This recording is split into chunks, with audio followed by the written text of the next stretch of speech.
Sveiki! Mani sauc Nācs, un šī ir mana leģenda par oriģinālo grēku. Stāsta leģenda.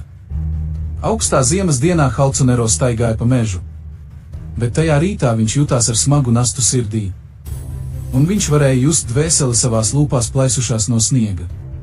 Viņš apturējās uz mirkli, aizvēra acis un nokritās ceplī. Tur viņam bija briesmīgs redzējums, tumsa, karš un ciešanas. Muļķīgi un dusmīgi, viņš noskatījās pretī debesīm un ar visām savām spēkiem izsaucās. Kāpēc tik daudz ciešanu? Kāpēc? Tajā brīdī debesis iegāza, lielas akmeņi šķīrās un pēc liela drūzma, zibens no debesīm nolika koku blakus viņam.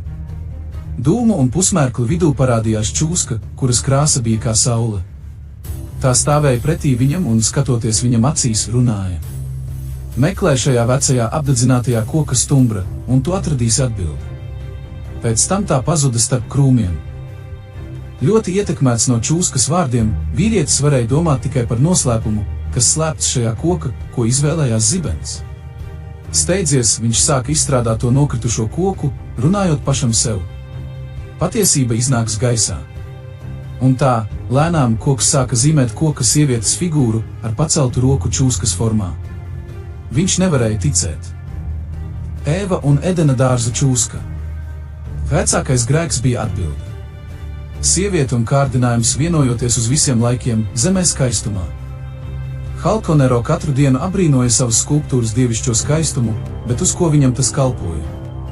Pāris dienas vēlāk debesis dusmojās sniega vētrā tik intensīvi, ka visi ciema iedzīvotāji bija iestrēguši savās mājās. Malkas trūkuma dēļ viņi dedzināja ugunī visu, kas varēja sildīt. Nokļuvuši dienās. Mājās viņiem nekas netika palicis, ko sadedzināt. Un, raugoties uz savu dārgo mākslas darbu, viņš teica: patiesībā tas ir koks. Tas uzturēs manu ģimeni siltu vēl vienu nakti. Tam nebija viegli atdot savu dievišķo dāvanu ugunī. Bet viņš to izdarīja. Un viņš sēdēja ar lielām skumjām, vērojot, kā viņa skulptūra deg ugunī un pazūd no viņa acīm.